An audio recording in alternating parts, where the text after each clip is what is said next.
Hello and welcome to Social Church. We've got a brilliant testimony lined up for you today. We're delighted to welcome Bruce Gore. You may recognise the name as Bruce is the author of Historical and Chronological Context of the Bible, as well as having hundreds of hours on his YouTube channel of fascinating lectures going back through biblical history. I can't wait to hear his testimony. Over to you, Bruce. Hi, my name is Bruce Gore. This is my testimony. I live in the United States. I live in the state of Washington in the northwest corner. Grew up in the Pacific Northwest in a little town called Grand Coulee. My dad worked at Grand Coulee Dam for most of his career, so even though it was a small town, we felt like it was kind of the center of the universe because there were lots of folks that came and would visit the dam. I grew up in a home that was very devoted to church attendance and church activities, and from my very earliest recollections, I have never had a time that I can recall when I wasn't quite firmly convinced that there's a God in heaven and that he came to this planet in the person of Christ, and that all of human history was generally concerned with him. And so it's not a story that is about some radical conversion in which I was going in a very bad direction and in a great dramatic reversal, things went in a different direction. I always appreciate hearing stories like that, but mine is not one of them. I grew up in a family that went to church every week, and from my very earliest recollections, I was in Sunday school and I was learning Bible stories and learning to read and love the Bible. And so that really was the theme, I would say, all through my earliest recollections. I went off to college in the year 1967. Went to Whitworth University, which challenged my faith. It's a Christian school, but it certainly expanded my thoughts about things, my understanding of biblical teaching, but it didn't alter the foundations at all. It just simply gave maybe better and deeper insight into the way God works in our lives and the way that he's worked in history. I've always had an interest in teaching. That was more or less my personality. Even when I was in high school, I enjoyed getting up and doing things that had an instructional component to them. And by God's grace and some interesting providence, early out of college, in the early 70s, I was able to get a job teaching in a little post-high school operation here in Spokane, Washington. And I taught there for about 7 or 8 years. And when I had done that for long enough that I felt that it was a good experience to put in the rearview mirror, I wound up going to law school and attended law school here in Spokane, a school called Gonzaga, which has a very famous basketball team you may have heard of. But at that time, I was simply interested in getting a legal education, and after graduating, practiced law for about 20 years.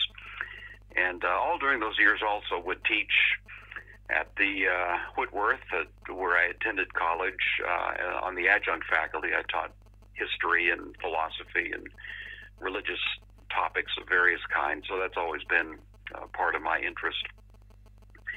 I continued to practice until about the early 2000s, and then began to shut down my law practice. I'd done it long enough. It was mostly trial work, and it tends to be a relentless mistress, and so I decided the time had come to scale back a little bit. And in the last 10 years or so of my professional career, I was teaching at a classical school here in Spokane, a Christian school, teaching history and humanities and Bible and related topics. Retired from all of that about 5 years ago. So now I'm 70 years old and enjoying retirement here in Spokane and spending a lot of time doing online educational projects, teaching various subjects and biblical courses and history and so on. And most of those are available on YouTube or at my website. I have to say that in all of this experience, all of this life experience, it's been astonishing to me how God is a God of grace. I've certainly succeeded in making some very poor decisions along the way, and yet somehow, in spite of that, God has always been faithful to make up for some of my grave deficiencies and bring good things out of things that weren't so good. I'm happily married. I have 4 kids, and those 4 kids have produced 18 grandkids at this point, and so it's a delight to be surrounded by family who, in every case, in every instance of every one of these 4 children and 18 grandchildren, they're all interested in the things of the Lord. They're interested in learning more about Him, and I couldn't be more overjoyed that in spite of me, there has been such an evident display of God's goodness in their lives. The lesson it teaches me is that we don't ultimately do well in this life or do well before God because we're so wonderful or so talented or so brilliant or so wise, but that in fact, as the Apostle Paul says in the first couple of chapters of 1 Corinthians, God has not chosen the wise of this world. He hasn't chosen the mighty. He hasn't chosen those who are of high noble degree, and so on, but He's chosen the least likely to be the recipients of the benefits of what He's done and to pour out His grace on them. And I certainly feel that I'm one of those people, and I hope that this short story, which probably is not the most fascinating story you've ever heard, might nevertheless be a warm invitation.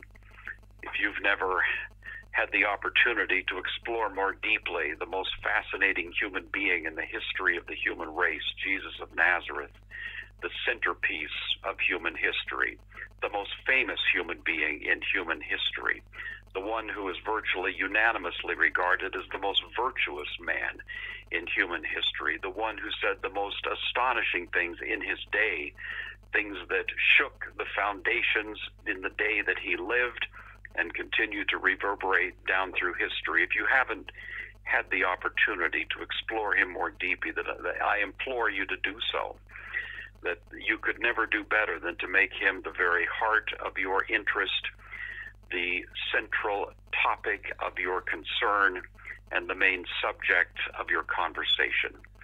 And if you were to do that, I guarantee you that you would never be disappointed, but that you would always find that anything you learn is a door to learning something new and better and deeper, not only about the nature of Christ, but also about the nature of yourself. And all of that, I think, is a wonderful tribute to the meaning of life and the meaning of what God has been up to down through the history of his dealings with the human race.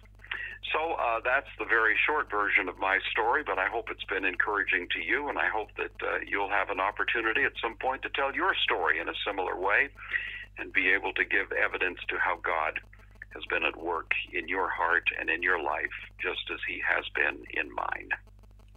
Praise God for these testimonies. Thank you so much.